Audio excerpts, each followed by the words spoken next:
जय हिंद दोस्तों, नमस्ते भाई।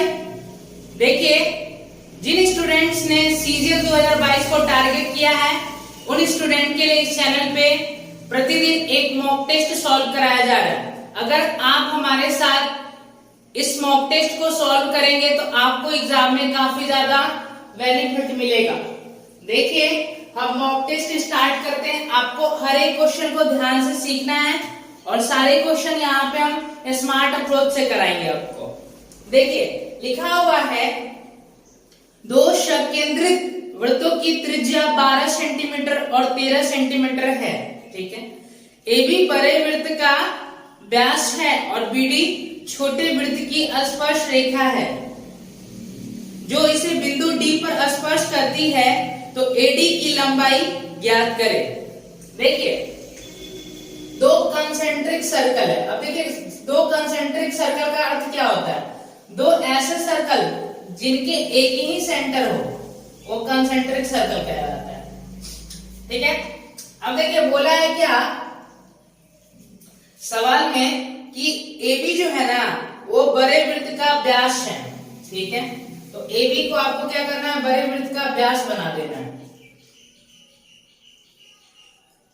ऐसे करके बना लेते हैं। ये A हो गया और ये B हो गया। AB बड़े वृत्त का व्यास है और BD के बारे में बोला है कि छोटे वृत्त की स्पर्श रेखा है।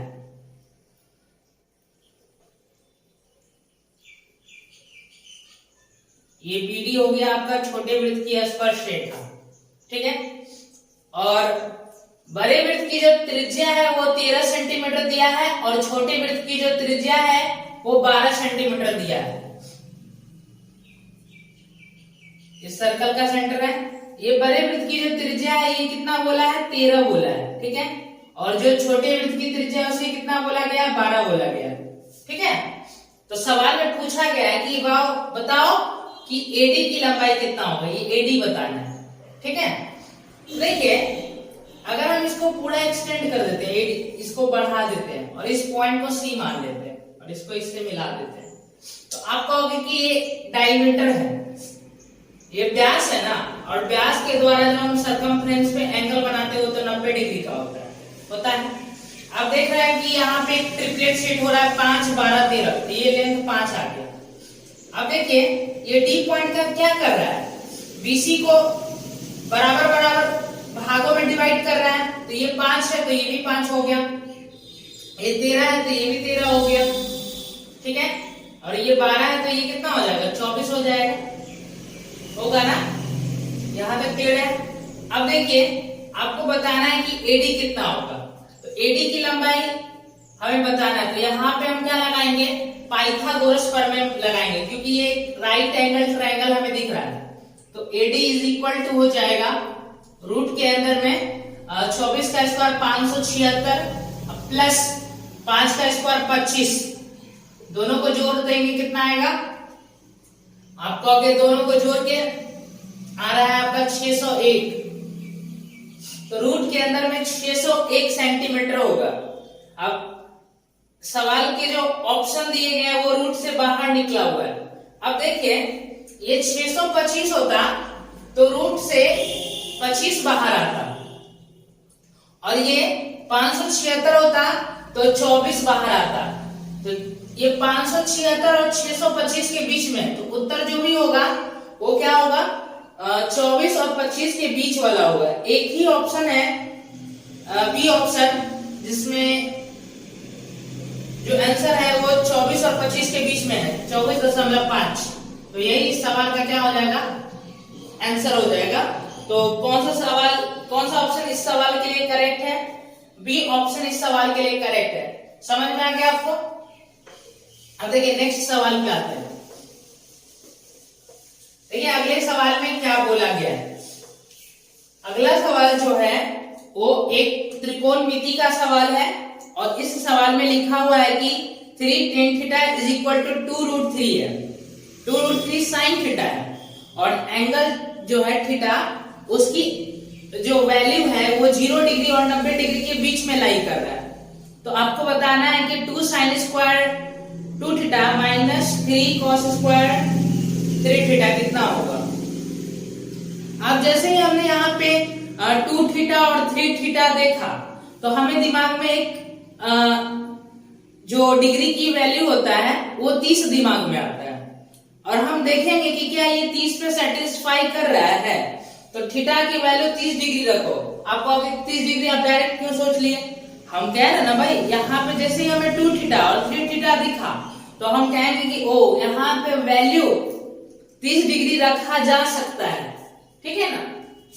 तो 3 10 30 का मान कितना होता है? 1/√3 होता है, और 2√3 है, और यहाँ पे देखिए sin 30 कितना होता है? 1/2 होता है।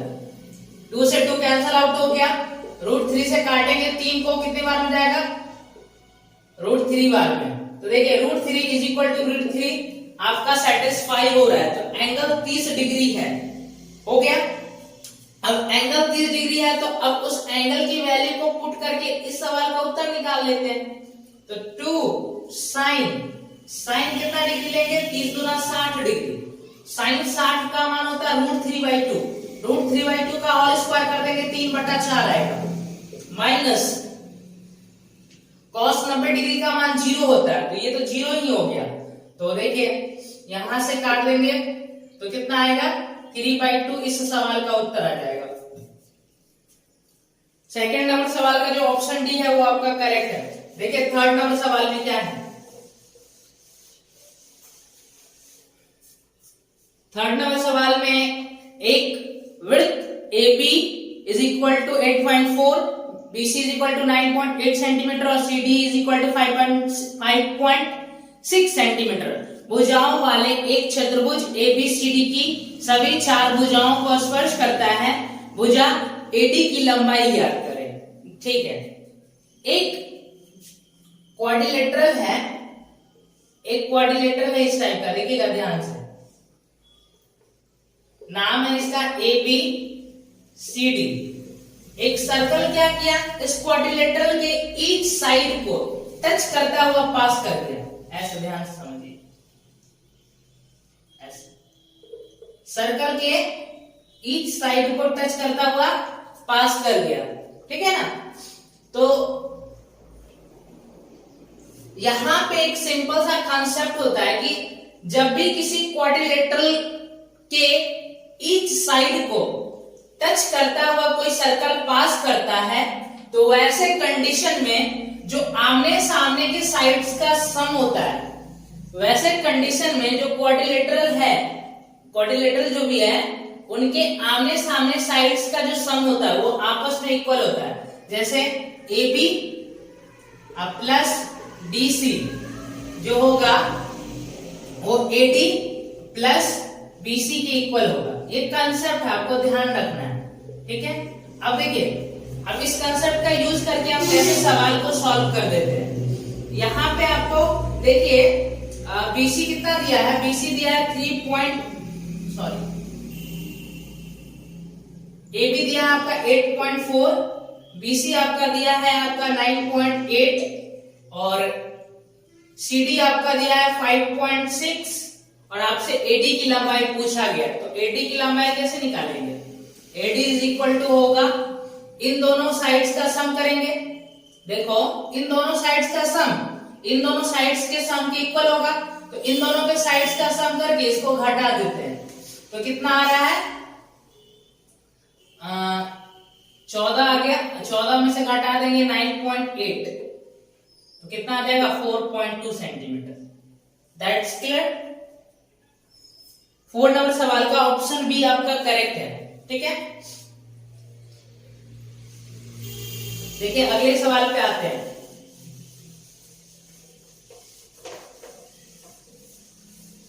देखिए नेक्स्ट सवाल में क्या बोला गया? त्रिभुज ABC है और त्रिभुज DEF है। त्रिभुज ABC का क्षेत्रफल जो है वो 33.5 है और 13.5 सेंटीमीटर है और ट्रायंगल DEF का क्षेत्रफल 24 सेंटीमीटर स्क्वायर है, ठीक है। और BC का लेंथ दे दिया और आपसे EF पूछ लिया। तो दो अगर सिमिलर ट्रायंगल है तो उनके जो क्षेत्रफल होते हैं उनके अनुपात का जब हम अंडर रूट लेते हैं तो वो साइड्स का रेशियो देता है। देखिए तो यहाँ पे दोनों समरूप त्रिभुज के क्षेत्रफल बोले गए हैं 13.5 और 24। अब इन दोनों का रेशियो लेके अंडर रूट लेंगे तो साइड का रेशियो आ जाएगा। एक काम करो, यहाँ पे 0.5 आ रहा है ना, तो इसको 2 से मल्टीप्लाई कर देते हैं तो ये हो जाएगा आपका 27 और ये हो जाएगा 48। अब इसको देखिए कितना से सिंप्लीफाई हो रहा है, 3 से। 3 9 27 और 16 3 48। अब इसका अंडर रूट लेंगे तो कितना आएगा, 3:4 आ गया। 3:4 आ गया साइड्स का रेशियो। ठीक है, अब सवाल में देखिए आपको BC का लेंथ दे दिया, ठीक है ना। तो BC का लेंथ कितना दिया है, ये ट्रायंगल ABC का साइड्स का रेशियो है और ये DEF के साइड्स का रेशियो है। ठीक है, तो ये दिया गया है 3.15। कितना गुना है, 1.05 गुना है। इसको भी क्या कर देंगे, 1.05 गुना 4.2 सेंटीमीटर। इस सवाल का क्या हो जाएगा उत्तर। 4 नंबर सवाल का जो बी ऑप्शन है वो आपका करेक्ट है। आप देखेंगे 5 नंबर सवाल। देखिए 5 नंबर सवाल में क्या बोला गया। 5 नंबर सवाल में बोला गया कि एक विक्रेता ने 640 केजी चावल खरीदे। उसने चावल का एक भाग 20% के लाभ पर बेचा, शेष भाग 5% की हानि पर बेचा। पूरे लेन देन में उसे 15% का लाभ हुआ। उसके द्वारा 5% की हानि पर बेचे गए चावल की मात्रा ज्ञात करें। ठीक है, 640 केजी चावल खरीद के लाया है और एक हिस्सा बेचा 20% के लाभ पर ना, और एक हिस्सा बेचा है 5% की हानि पर। और पूरे जो इनका जो ये चावल की बिक्री का जो धंधा है उसमें इन्होंने 15% का ओवरऑल प्रॉफिट कमाया है। तो ये तो एक एलिगेशन का सवाल है ना। तो यहां से देखो पॉजिटिव अंतर लेते हैं, बड़ा वैल्यू में से छोटा वैल्यू को घटा के, तो यहाँ पे 5% आएगा और यहाँ पे कितना आ जाएगा 20%। रेशियो ले लेंगे तो कितना आएगा 4:1। अब देखिए ये आ गया आपके चावल की क्वांटिटी का रेशियो आ गया। 20% के प्रॉफिट पे 4 यूनिट चावल बेचा गया है और 5% के लॉस पे 1 यूनिट चावल बेचा गया है। तो टोटल चावल कितने बेचे गए हैं, 5 यूनिट। और इस 5 यूनिट की वैल्यू सवाल में बोला गया है कितना, आप कहोगे कि 640 केजी। कितना गुना है मेरे भाई, देखो ध्यान से, 128 गुना है। तो आपसे पूछा गया कि 5% की हानि पर कितना चावल बेचा गया। तो 5% की हानि पर कितना चावल बेचा गया, तो इसको भी क्या करेंगे 128 गुना कर देंगे ना। ठीक है, तो 128 केजी चावल बेचा गया 5% की हानि पे। क्लियर है। अब देखिए नेक्स्ट सवाल देखेंगे। अब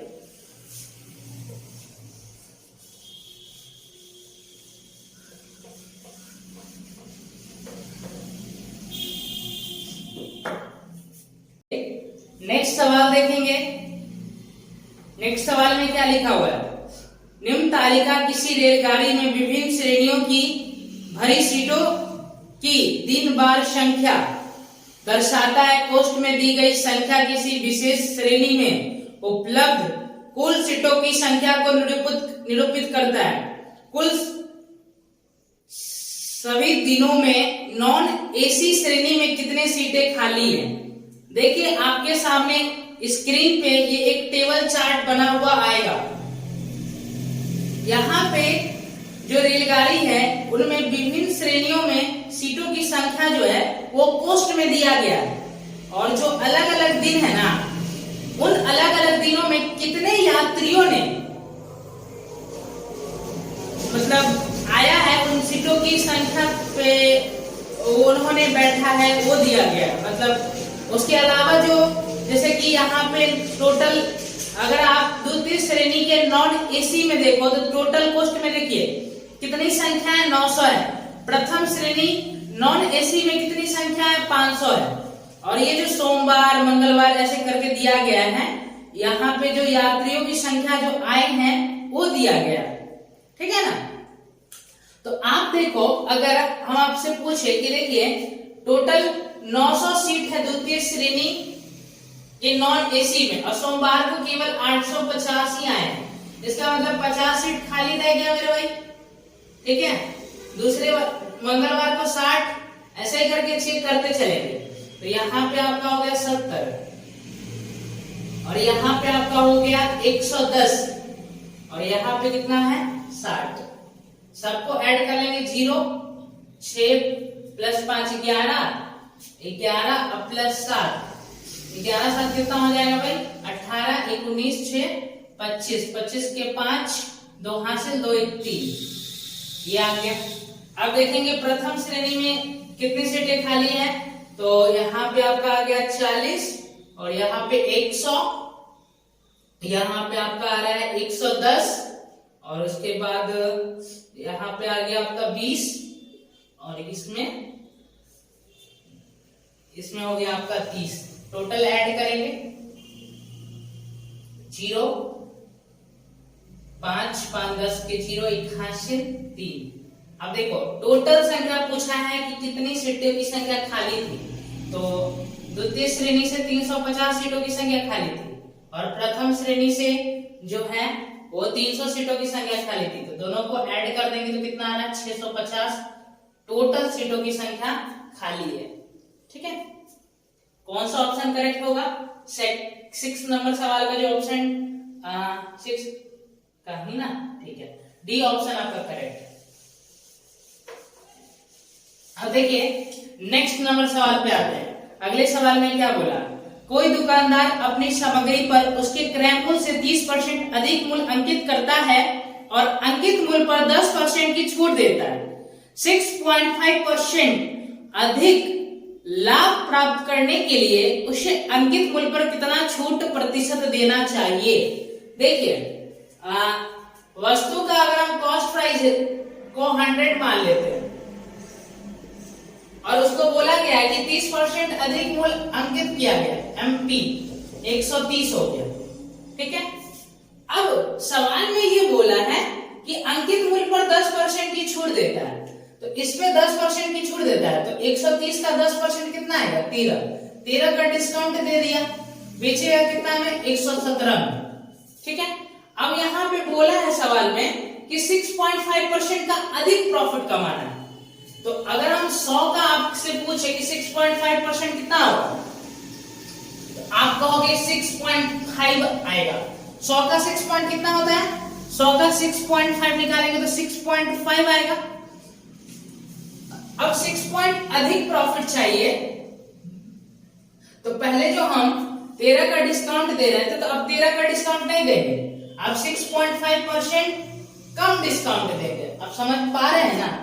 हाँ, तो अगर आप 13 का डिस्काउंट नहीं दोगे, 6.5% आप कम डिस्काउंट दोगे, क्यों? क्योंकि हमें अब 6.5% अधिक प्रॉफिट लेना है। 13 में से अगर हम 6.5% घटा देंगे तो कितना आएगा 6.5, इतना कम डिस्काउंट देंगे, तो डिस्काउंट देंगे कितना 6.5। समझ में आया? 13 में से अगर हम 6.5% घटा देंगे, क्योंकि इतना हमें कम डिस्काउंट देना है, तो 13 में से 6.5 घटाने पर 6.5 आएगा, मतलब अब केवल इतना ही डिस्काउंट देना है। कितना पे? 130 पे गुना 100%। परसेंट से ये 0 हट लगेगा, सॉरी पॉइंट हटाएंगे तो 0 लगेगा, 2 0 से 2 0 खत्म, 13 5 65, 5% इस सवाल का उत्तर होगा, ठीक है। अगले नंबर सवाल पे आइए। देखिए आगे सवाल में क्या बोला है, बोला गया कि तालिका में दिए गए आंकड़े 5 वर्षों में किसी विद्यालय में विभिन्न संकायों में नामांकित लड़कों और लड़कियों की संख्या को दर्शाता है, ठीक है। एक टेबल चार्ट है, उसमें लड़का और लड़की की संख्या दिया गया है विभिन्न संकाय में, ठीक है। वर्ष 2012 और 2016 में मिलाकर विज्ञान संकाय में लड़कों की संख्या 12 और 16 में मिलाकर विज्ञान संकाय में लड़कों की संख्या कितना आ रहा है, तो आप कहोगे कि 78 आ रहा है, ठीक है। और आगे बोला है कि सभी वर्षों में वाणिज्य संकाय में सभी वर्षों में लड़कियों की संख्या की कितनी % है। तो वाणिज्य संकाय में सभी लड़कियों की संख्या जोड़ेंगे, 5 2 7, 8 7 15, 4 19 1 20, 20 का 0 2 80, 10 और 10 प्लस 10 20 हो गया, तो टोटल 200 आ गया। अब बताओ कि इसका ये 70 जो है कितना % है। तो 2 से सिंप्लीफाई करते हैं तो ये 100 हो गया, ये 39 हो गया। तो कितना % है, 100 पे जो चेंज दिखा वो डायरेक्ट परसेंटेज है, तो 39% हो गया। ठीक है, अगले सवाल पे देखिए। अगले सवाल में क्या बोला गया, बोला गया है कि x to the power 4 plus 1/x to the power 4, इस तरीके का सवाल है। x to the power 4 plus 1/x to the power 4 is equal to 7 to 9, 7 to 7 है ना, 7 to 7। तो आपको बताना है कि x माइनस 1/x कितना होगा, इसके विषय में बताना है आपको, ठीक है ना। तो देखिए ये 4 पावर है, पहले 4 पावर से 2 पावर पे आते हैं, तो हम क्या करेंगे, 2 जोड़ के अंडर रूट लेंगे। तो जैसे ही 2 जोड़ के अंडर रूट लेंगे तो x² प्लस 1/x² की वैल्यू कितना आएगा, 2 जोड़ देंगे इधर और अंडर रूट लेंगे। समझ में आ रहा है ना। तो 729 का अंडर रूट कितना होगा, 27। अब देखिए आपको प्लस वाला पता है और ये स्क्वायर, ये 2 पावर से हमको 1 पावर पे आना है, लेकिन माइनस वाले में आना है। तो अब जैसे ही आपको 2 पावर से 1 पावर पे आना है और माइनस वाला में लेके आना है, x माइनस 1/x, तो अब 2 घटा के अंडर रूट लेंगे। तो x माइनस 1/x कितना होगा, 2 घटा देंगे तो कितना आएगा मेरे भाई, ये 25, और 25 का अंडर रूट लेंगे तो कितना आएगा 5, और 5 ही इस सवाल का उत्तर है। ठीक है, तो 9 नंबर सवाल का जो ऑप्शन ए है वो आपका करेक्ट हो जाएगा। ठीक है, अगले सवाल पे हम लोग प्रोसीड करेंगे। देखिए अगला सवाल में क्या लिखा हुआ है। ठीक है, देखिए दिया गया बार ग्राफ का अध्ययन करें और प्रश्न का उत्तर दे। ठीक है, इस तरीके से आपका बार ग्राफ है, आप इसको पढ़ लीजिएगा अच्छे से। अब सवाल क्या बोला गया है देखते हैं। यहाँ पे x y z 3 कंपनियां हैं, ठीक है ना, और उन कंपनियों द्वारा जो कागज का उत्पादन है वो दिखाया गया अलग अलग वर्षों में। ठीक है ना, तो दी गई 5 वर्षों की अवधि में किस कंपनी में अधिकतम औसत उत्पादन था। अधिकतम औसत उत्पादन किस कंपनी में ज्यादा था वो बताना है। तो अगर हम कंपनी x का औसत उत्पादन निकाले तो कितना आएगा 40, और ये आ गया आपका 55, तो ये 95 हो 95 हो गया, 95 में जोड़ देंगे 35, तो हो गया आपका 130, अब प्लस 60, 190 में जोड़ देंगे आपका 50, 190 प्लस 50 कितना हो जाएगा 240 हो गया। ठीक है, ये x का आया टोटल उत्पादन की संख्या है, औसत पूछा है तो 3 से डिवाइड करो। अब अगर हम देखें y का औसत उत्पादन कितना है तो 35 प्लस 45, ये हो गया आपका 80 और 80 में जोड़ देंगे 45, तो हो गया आपका 125, अब प्लस 50 175 में 175 आ रहा है ना, और इसमें 60 जोड़ देंगे तो 5 आ रहा है, 13 का 3, 1 हासिल 2, तो ये आ गया आपका 235। ठीक है, ये टोटल उत्पादन आ गया किस कंपनी का, कंपनी वाई का। औसत निकालना तो 3 से डिवाइड करेंगे। अब जेड का देखते हैं, जेड का देखो तो 45 और 50 जो कि हो गया 95 में जोड़ देंगे 55, तो ये होगा आपका 150 प्लस 45 गुना 90, तो 150 में 90 जोड़ देंगे तो कितना आएगा 240, हम बटा 3 करेंगे तो ये देखिए ये 80 आ रहा है आपका, और ये कितना आ रहा है। देखिए एक बात बताते हैं, जिनका सम ज्यादा होगा उनका एवरेज ज्यादा हो जाएगा। 3 से डिवाइड करने की आपको आवश्यकता नहीं है। देखिए सम एक तो इसका भी 140 आ रहा है और इसका भी 140 आ रहा है, इसका तो सम 135 ही आ रहा है, तो इसका सम कम है तो इसका औसत भी कम आएगा। तो अधिकतम औसत उत्पादन 2 कंपनियों का है, एक एक्स का और एक जेड का। ठीक है, तो बी ऑप्शन इस सवाल का आपका करेक्ट हो जाएगा। 11 नंबर सवाल देखें। देखिए 11 नंबर सवाल में क्या बोला गया है। यहाँ पे बोला गया है कि सिंप्लीफिकेशन का सवाल है। आपको बोर्ड पे ये सवाल दिख रहा होगा। डायरेक्ट इसको सॉल्व करने का हम प्रयास करते हैं, ठीक है। देखिए पहले यहाँ पे देखिए बीच में गुना लगा हुआ है, तो ऑफ का काम पर करके पहले इधर वाला काम निपटा देते हैं। आप कहोगे कि सबसे पहले तो ब्रैकेट का काम होता था, लेकिन देखिए ना यहाँ पे गुना है तो फर्क नहीं पड़ेगा आपका, ठीक है। तो 20 छका 120 हो गया, 90 बटा 120, 30 तिया 90 होगा, 30 चौका 120, ये 3/4 आ गया। गुना का सिंबल है। अब ब्रैकेट, अब सबसे पहले ब्रैकेट को सॉल्व करेंगे। यहाँ पे अब सॉल्व करेंगे तो यहाँ से -5 आ रहा है ना, 3 - 8 है तो -5 आएगा, माइनस माइनस प्लस 5 हो गया, 6 5 ये 6 हो गया, ये 5 6 5 11 हो गया, और 11 चौका 44, तो 11/44 मतलब 1/4 आ रहा है। ये ब्रैकेट का काम खत्म। अब भागा का सिंबल है, ठीक है, और इसको सॉल्व करेंगे तो पहले 3 से भाग कर देंगे, 3 3 9 और 3 दूना 6 हो जाएंगे, ठीक है ना। अब देखिए ये गुना का काम थोड़ी होगा, पहले तो काम होगा डिवाइड का ना। 3/4 गुना 1/4 गुना 1/6, 3 से काट देंगे, 3 दूना 6, तो देखिए 1/32 इस सवाल का उत्तर हो जाएगा, ठीक है।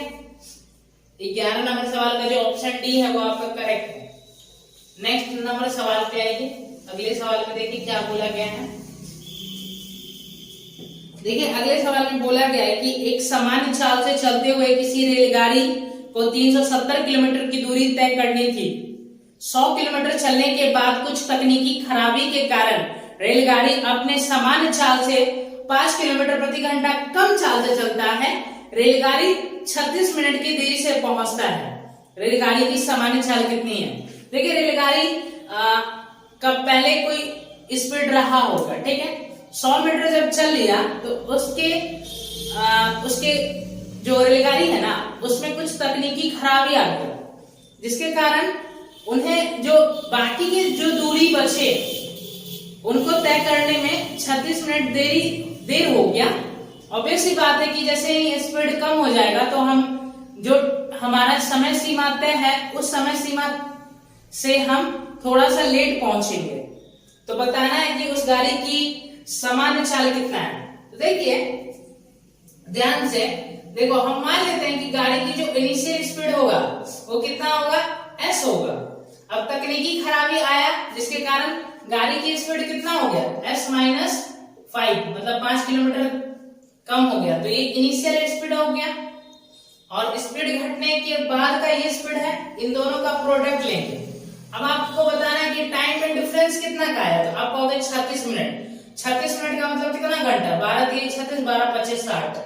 डिनोमिनेटर में स्पीड में डिफरेंस कितना का आ गया, पहले s था s - 5 हो गया, तो स्पीड में डिफरेंस आ गया 5 किलोमीटर प्रति घंटा का, इज इक्वल टू कितना होगा 270, क्योंकि 370 जाना था, इसमें से उसने 100 चल लिया, उसके बाद तकनीकी खराबी आया, तो यहाँ पे लिखेंगे 270, ठीक है। अब देखेंगे ध्यान से, 3 से काटेंगे इसको, 90 बार में जाएगा, s into s - 5 is equal to 90 into 25 दूना 5 5 25 हो गया। अब देखिए ऐसे दो संख्या में इसको ब्रेक करके लिखेंगे जिनके बीच का डिफरेंस कितना होगा, 5 होगा। तो इसका दो निकाल के इसमें मल्टीप्लाई कर देते, तो ये 45 हो गया और ये 25 दूना 50 हो गया। अब देखो दो संख्या का प्रोडक्ट हो गया और इनके बीच का जो अंतर है वो 5 का है, तो यहाँ से s का मान हमें मिल गया 50, तो उसका जो इनिशियल स्पीड होगा वो 50 किलोमीटर प्रति घंटा होगा। ये आपको कंसेप्ट पता होना चाहिए, तभी आप सवाल को सॉल्व कर पाओगे, ठीक है। देखिए अगले सवाल पे आई। अगले सवाल में क्या बोला गया, अगले सवाल को देखते हैं। अगले सवाल में बोला गया है कि ए, बी और सी किसी निश्चित राशि को आपस में वितरित करते हैं, उनके पास की राशि का औसत 4,520 रुपया है। यदि ए का हिस्सा बी के हिस्से से 10.2/3% अधिक है और सी के हिस्से से 33.1/3% कम है तो बी का हिस्सा ज्ञात करें। देखिए 3 जने हैं, ए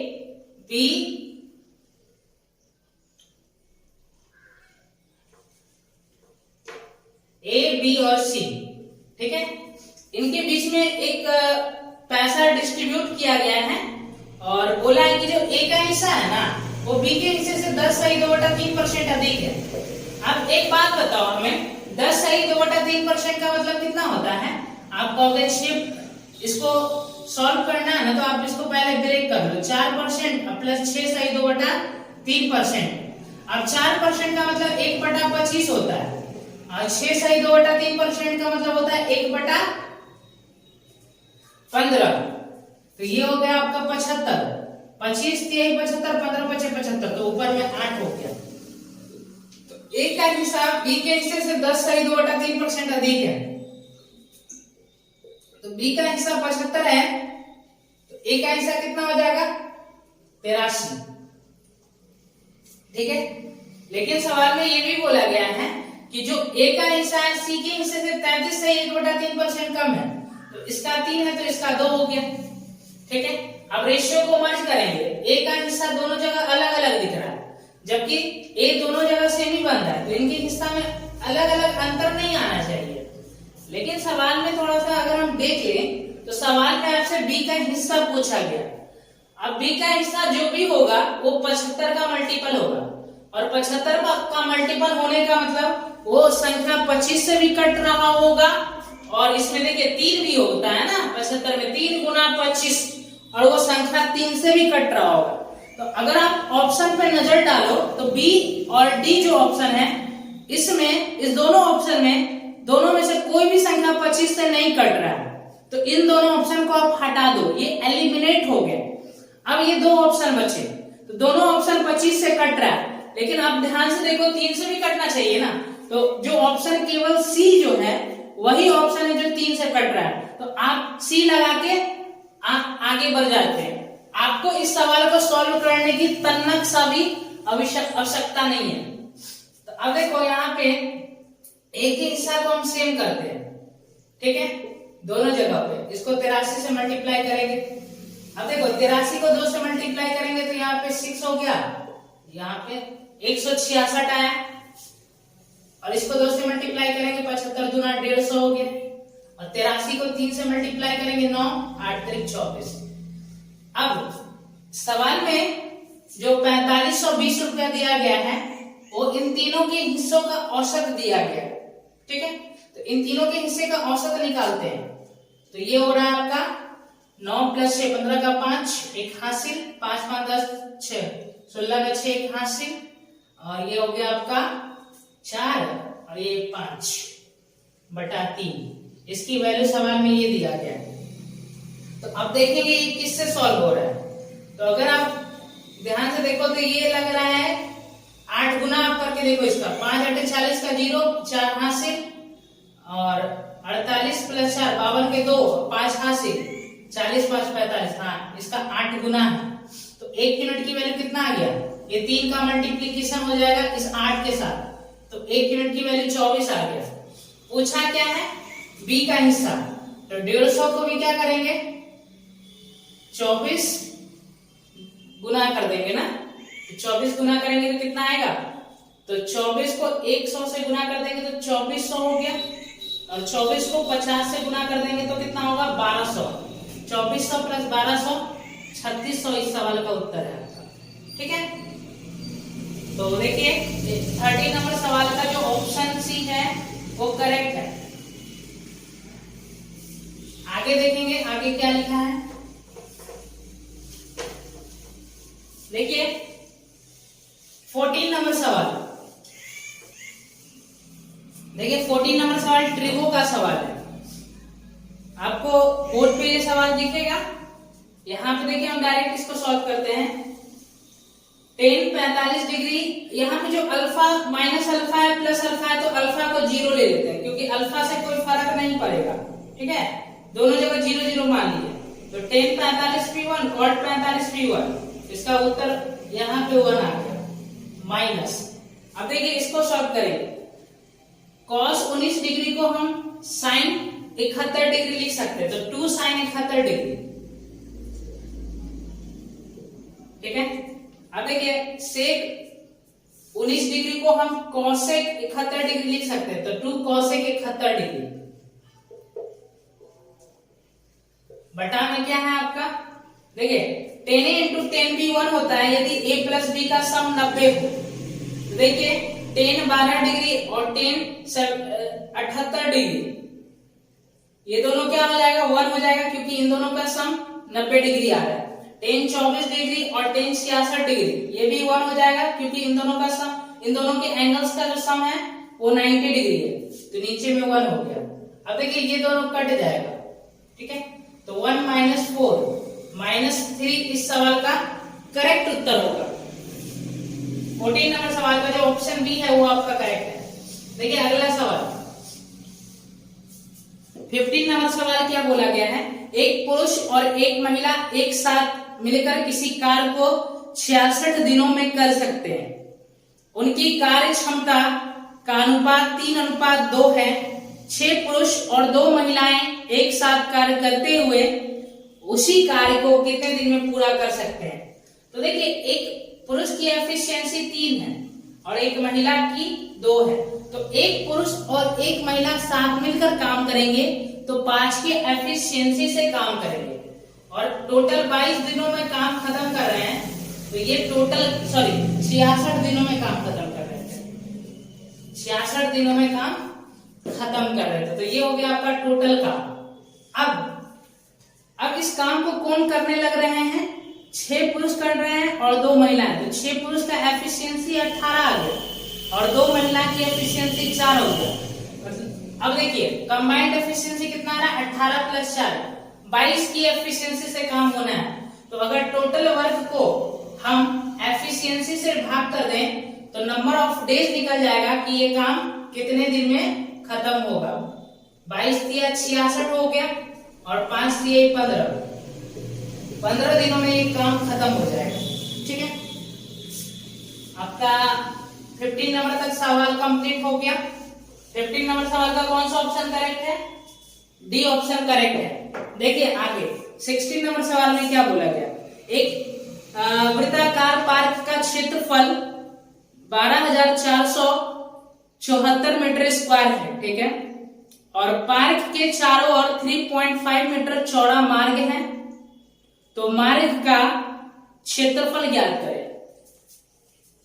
पार्क वगैरह में जाते हैं तो एक वृत्ताकार फील्ड होता है, ठीक है, सर्कल के फॉर्म का, आप देखते होंगे कि इसके चारों तरफ से रास्ता बना हुआ रहता है जिसपे लोग जॉगिंग करते हैं, ठीक है।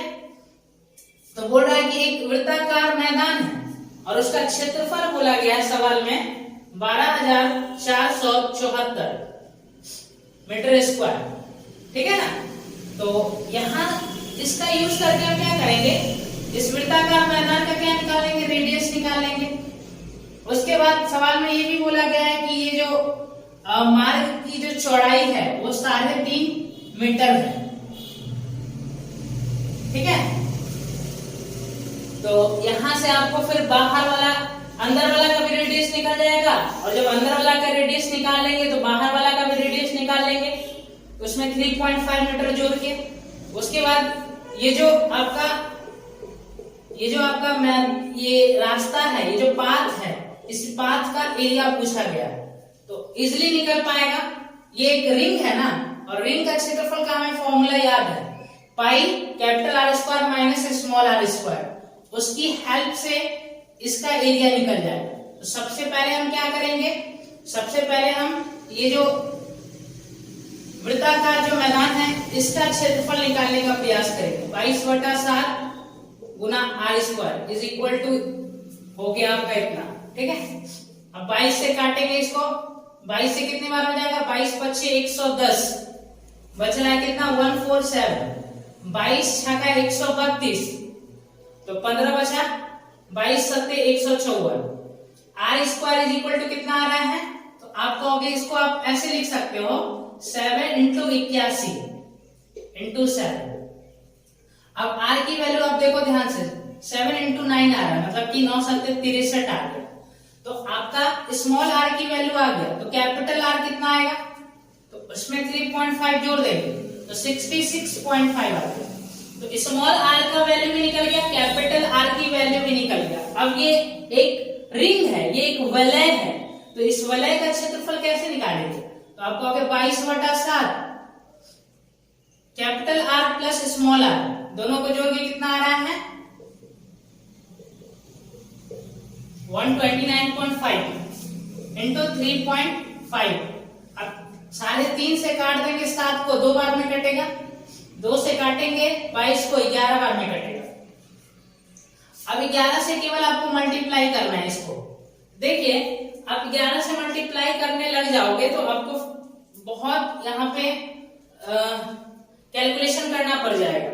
तो एक काम कर लेते हैं, इसको 11 इंटू 130 माइनस 0.5 लिख लेते हैं, कोई समस्या नहीं, लिख सकते हैं ऐसे।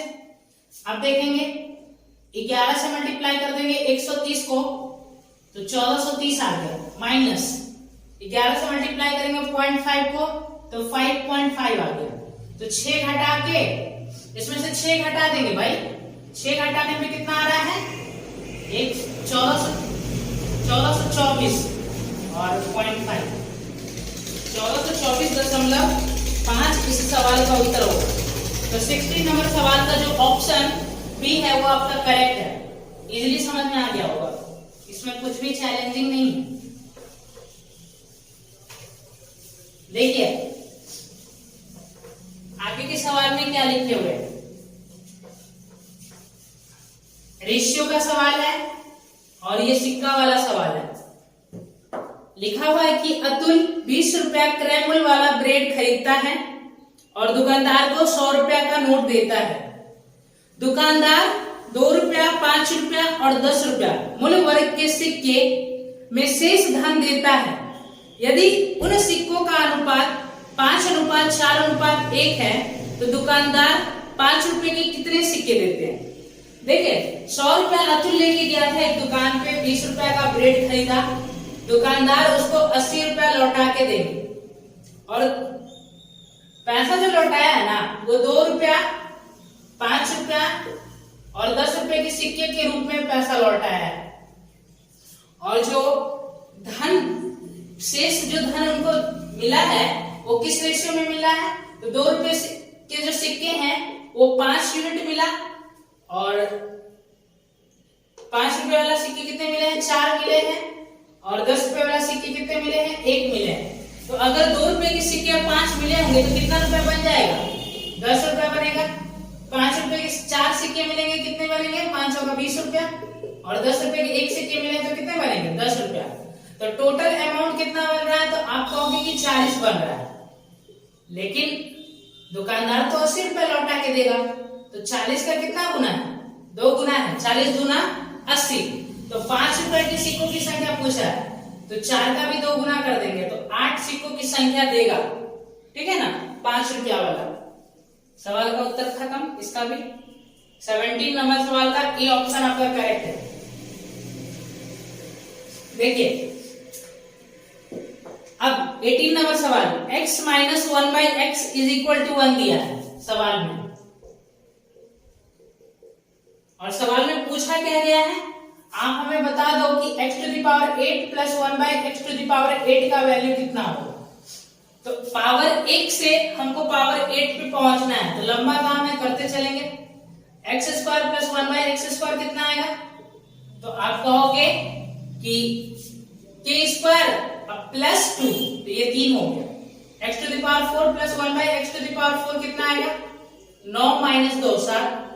x to the power 8 plus 1/x to the power 8 कितना आएगा, तो 7 का स्क्वायर 49 अब माइनस 2 47 इस सवाल का उत्तर है, ठीक है। 18 नंबर सवाल का जो ऑप्शन बी है वो आपका करेक्ट है। देखिए 19 नंबर सवाल, 19 नंबर सवाल में बोला है कि एबीसी में एंगल सी 90 डिग्री है, ठीक है, समझ में आ गया। आगे क्या बोला, क्यू बीसी का मध्य बिंदु है, ए बी 10 सेंटीमीटर है और ए सी 2√10 सेंटीमीटर है, तो ए क्यू की लंबाई ज्ञात करें। तो देखिए पहले ध्यान से, ये एक ट्रायंगल है आपके सामने, सी पे 90 डिग्री है। सवाल में बोला है कि बीसी की जो वैल्यू है, नहीं सॉरी, बीसी पे एक मध्य बिंदु है क्यू, ठीक है,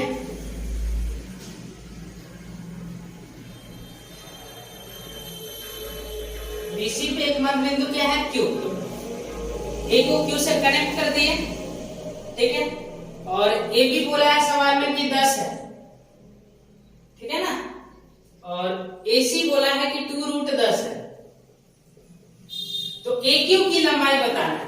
देखिए भाई, ये आपका 10 है और ये आपका 2√10 है, तो अगर हम ये निकालेंगे बीसी की लंबाई, तो कैसे निकालोगे, तो आप कहोगे पाइथागोरस प्रमेय लगाना होगा। 10 का स्क्वायर 100 माइनस 40 हो जाएगा ना इसका स्क्वायर, तो रूट के अंदर में कितना आ रहा है, 60। 60 का मतलब कितना होता है, 2√15, तो ये यहां से यहां तक का लेंथ 2√15 है और क्यू मिड पॉइंट है, तो ये वाला कितना आ जाएगा, आप कहोगे रूट के अंदर में 15। अब इसका लेंथ पूछा गया है, तो फिर से ये एक राइट एंगल ट्रायंगल दिख रहा है, पाइथागोरस प्रमेय लगाएंगे, तो रूट के अंदर में क्या करेंगे, 2√10 का होल स्क्वायर कितना आएगा, 40, और ये आ गया आपका 15, तो रूट के अंदर में 55 इस सवाल का उत्तर है, ठीक है। तो देखिए 19 नंबर सवाल का आपका सी ऑप्शन करेक्ट है। 20 नंबर सवाल देखिए, 20 नंबर सवाल में बोला गया है कि दो समान राशियां क्रमशः 6% और 10% वार्षिक साधारण ब्याज पर उधार ली जाती है।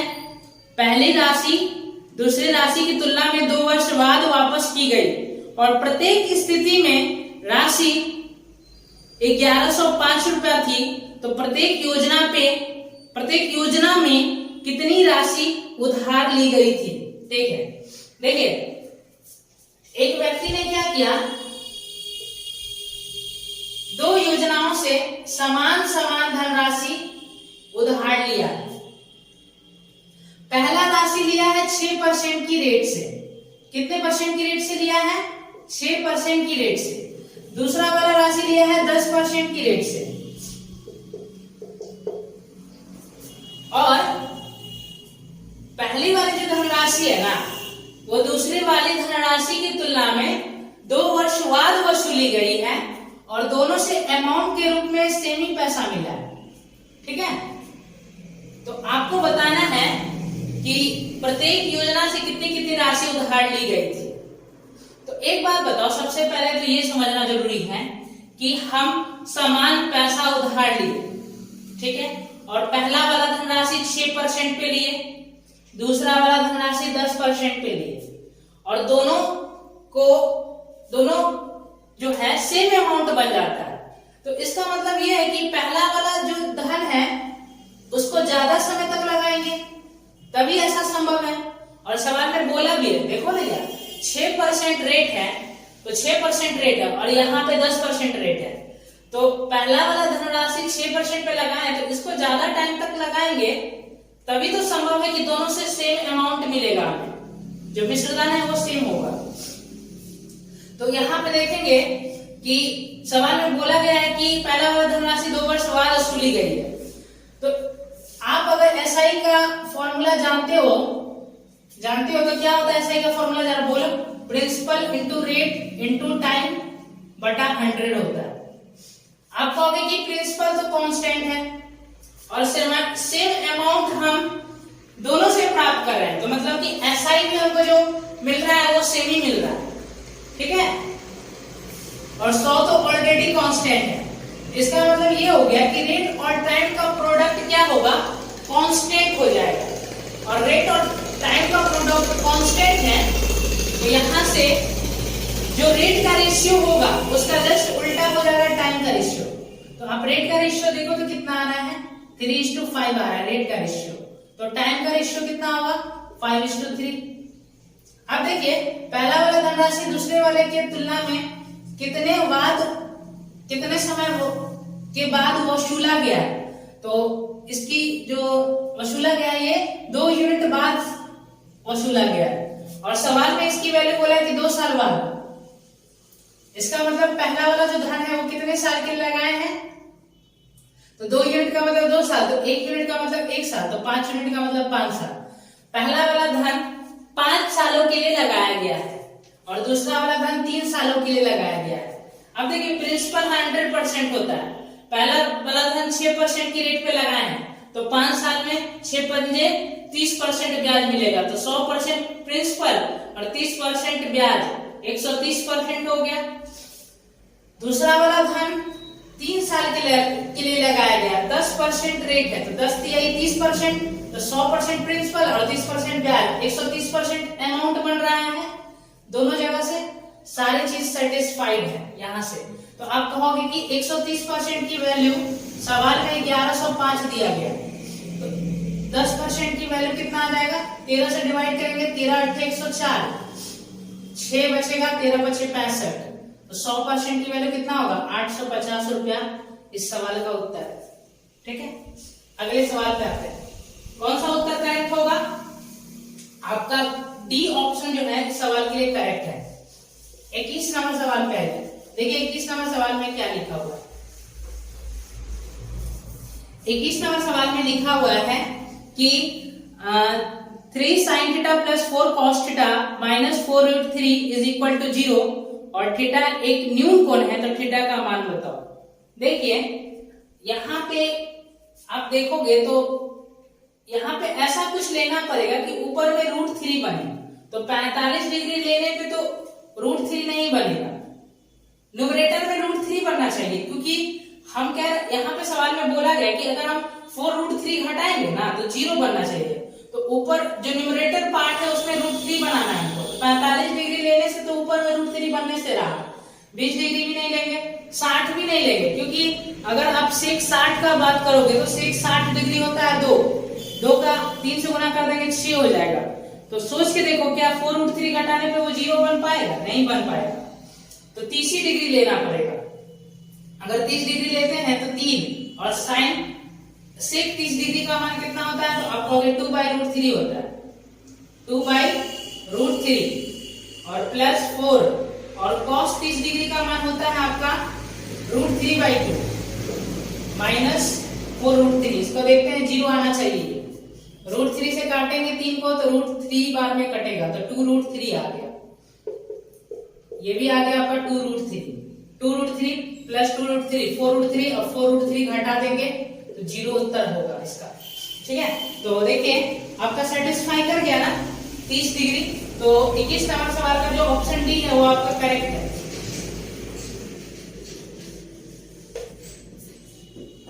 अब आगे देखेंगे 22 नंबर सवाल, लिखा हुआ है कि 11 संख्याओं का औसत 56 है, टोटल 11 संख्याएं हैं और इनका औसत 56 बोला गया है सवाल में। पहली 3 संख्याओं का औसत जो है फर्स्ट 3 नंबर का वो कितना बोला है, 52 बोला है, और नेक्स्ट 5 नंबर ये अगली यहाँ 3 संख्या के बाद का जो अगली 5 संख्या है उनका औसत बोला गया है 60। ठीक है, और सवाल में फिर आगे बोला है कि 9वीं 10वीं और 11वीं 9वीं और 10वीं संख्या 11वीं से 3 और 1 अधिक है। 9वीं और 10वीं संख्या 11वीं से जो है ना वो 3 और 1 अधिक है, 11वीं से क्या है 3 और 1 अधिक है। ठीक है, तो 9वीं और 11वीं संख्या का औसत बताओ, इन दोनों का औसत बताना है। ठीक है, अब देखो 11 संख्याओं का औसत 56 है, पहली 3 संख्याओं का औसत 52 है, अगली 5 संख्याओं का औसत 60 है। तो देखिए अगर 11 संख्याओं का औसत 56 है, इसका मतलब ये हुआ कि हर एक संख्या को हम 56 मान सकते हैं। तो देखिए यहाँ पे टोटल 8 संख्या आ चुके हैं, 3 संख्या मिसिंग है, तो उन तीनों संख्याओं को अगर हम 56 मान ले तो 56 दिया कितना हो जाएगा 168।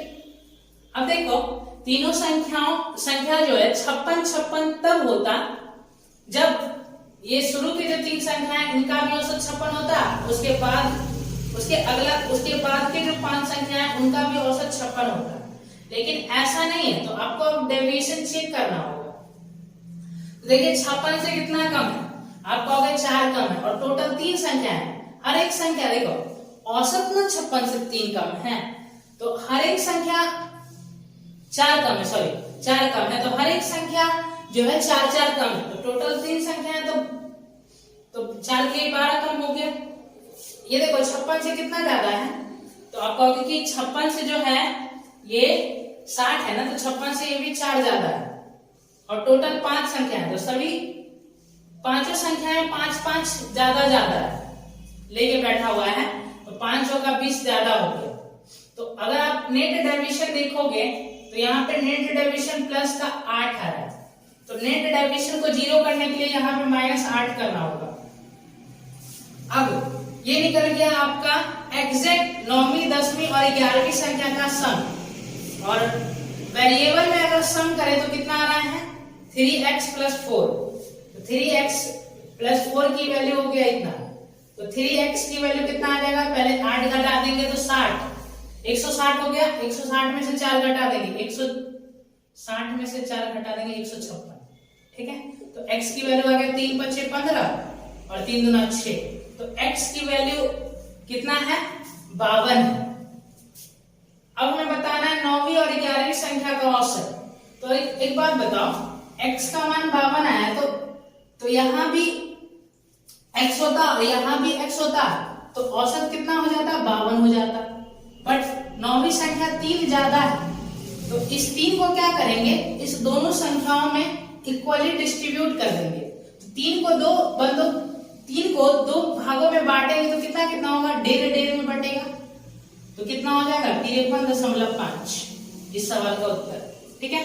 तो कौन सा ऑप्शन करेक्ट होगा 22 नंबर का, बी ऑप्शन आपका करेक्ट है इस सवाल के लिए। अब आगे देखेंगे अगले सवाल में क्या बोला है। देखिए नेक्स्ट सवाल में क्या बोला गया, यहाँ पे दिया गया दंड आलेख, मतलब एक बार ग्राफ है, और यहाँ पे 14 से 18 तक 5 वर्षों के दौरान ए और बी संस्थानों में व्यावसायिक पाठ्यक्रम के लिए नामांकित छात्रों की संख्या दर्शाता है। किस वर्ष में संस्थान ए में नामांकित छात्रों की संख्या उसी वर्ष संस्थान बी में नामांकित छात्रों की संख्या से x% कम है, और x का मान जो है वो 25 और 30% के बीच में लाई करता है, ठीक है ना। तो देखिए एक एक करके चेक करना पड़ेगा आपको।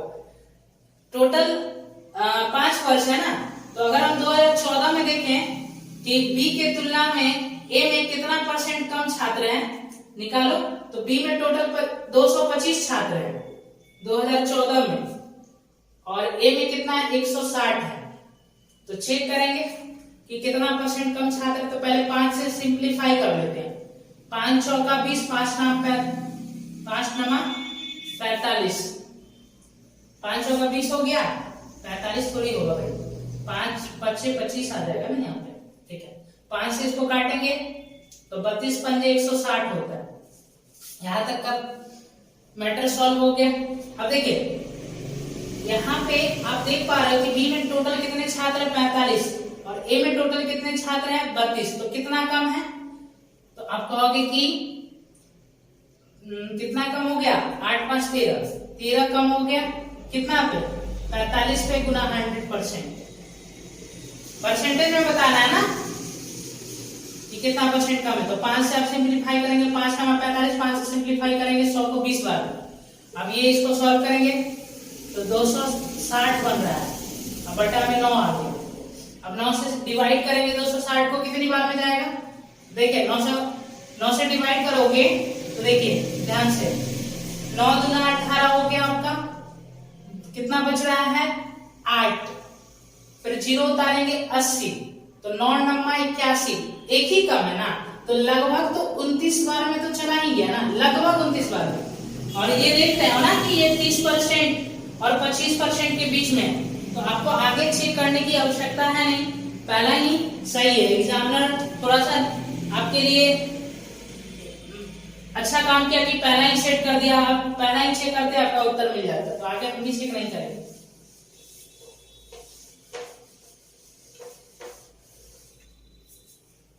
अब देखिए आगे सवाल में क्या बोला है, b का अधिकतम मान ज्ञात करें, ठीक है, जिससे जो 30a68b क्या है, 11 से विभाज्य है, और सवाल में ये भी बोला है कि a का मान b से बड़ा है, ठीक है।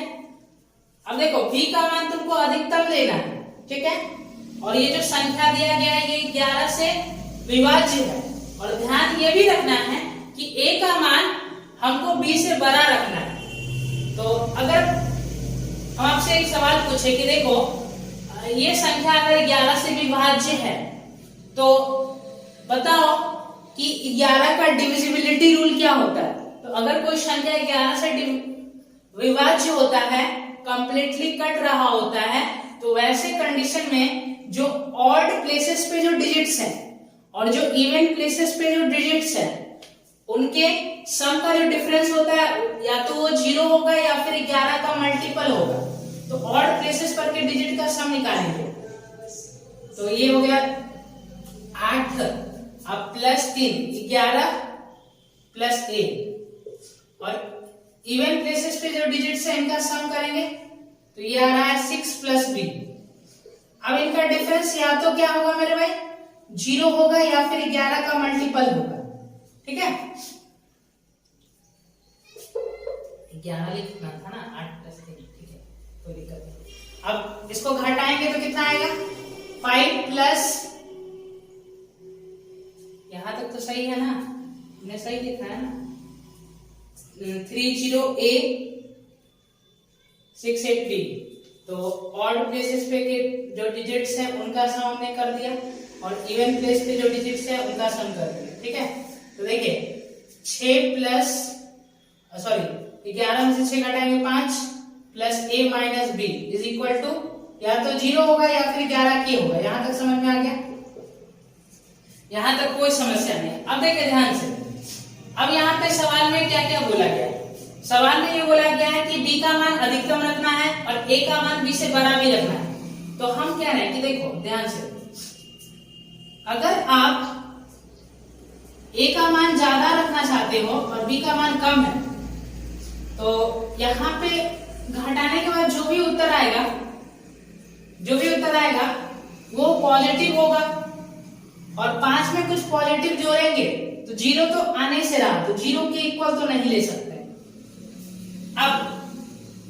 अब दो संख्याओं का डिफरेंस लेना है, तो अब दो संख्याओं का जो डिफरेंस है, अब 11 का मल्टीपल में आप सोचोगे 11 भी ले सकते हैं 22 भी ले सकते हैं, तो अब आपको हम बता रहे हैं कि 11 लोगे कि 22 लोगे। अब देखो दो संख्याओं का अंतर लोगे, a माइनस b करोगे तो ऑब्वियस सी बात है कि अगर मैक्सिमम भी अंतर की बात करो तो 9 होगा। मैक्सिमम भी अंतर की बात करेंगे तो कितना आएगा 9 आएगा।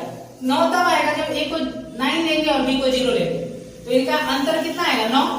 तो देखो 9 में अगर हम 5 जोड़ दें 9 प्लस 5 14 होगा, तो 22 तो कभी जीवन में आ नहीं सकता है। तो यहाँ से क्लियर हो गया कि हम केवल 11 ही ले सकते हैं, उसके अलावा हमारे पास कोई दूसरा ऑप्शन नहीं है। अब देखिए आप कहोगे कि अब 11 बनाना है तो 5 में कितना जोड़े कि 11 बन जाएगा, तो आप कहोगे 6 जोड़े, तो आप कहोगे इसको 6 ले लेते इसको 0 ले लेते, तो हम कहेंगे नहीं, ऐसा नहीं कर सकते हो आप, क्योंकि आपको b को मैक्सिमम भी रखना है, b को मैक्सिमम भी रखना है। तो यहां से आपको 6 चाहिए, लेकिन अगर हम इस दृष्टिकोण से देखें कि हमको b को बड़ा रखना है, तो वैसे कंडीशन में हमको एक ही चीज सोचता है कि b को मैक्सिमम रखना है तो a को मैक्सिमम रखना पड़ेगा। तो a को मैक्सिमम 9 लेंगे तो b को यहाँ पे 3 ले लेते हैं। तो 9 में से अगर हम 3 को घटा दें तो 6 आएगा, और 6 में 5 जोड़ देंगे तो कितना होगा 6 प्लस 5 11 हो जाएगा। तो यहाँ पे देख लिए ना आपने कि कौन सा ऑप्शन करेक्ट हो जाएगा।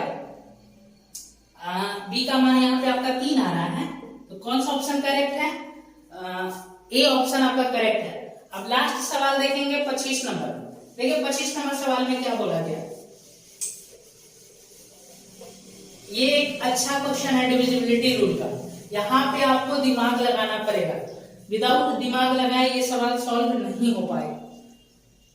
अब देखिए 25 नंबर सवाल में बोला गया 2x² माइनस का 8x plus 1 is equal to 0 बोला है।